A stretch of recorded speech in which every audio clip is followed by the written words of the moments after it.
హన్మకొండ జిల్లా భీమదేవరపల్లి మండలం కొత్తపల్లి శివార్లో గోపాల్పూర్ క్రాస్ దగ్గర రోడ్డు ప్రమాదం జరిగింది. ధాన్యం లోడుతో వెళ్తున్నటువంటి ట్రాక్టర్ను ఢీకొట్టింది. ఇక ట్రక్. ఈ ఘటనలో ఒకరు తీవ్రంగా గాయపడ్డారు.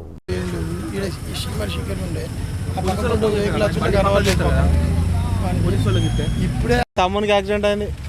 అవునా? ఇప్పుడు అయింది మన తమ్మునికేనా? మునికావాలా మన రాజ్ కుమార్ వాళ్ళు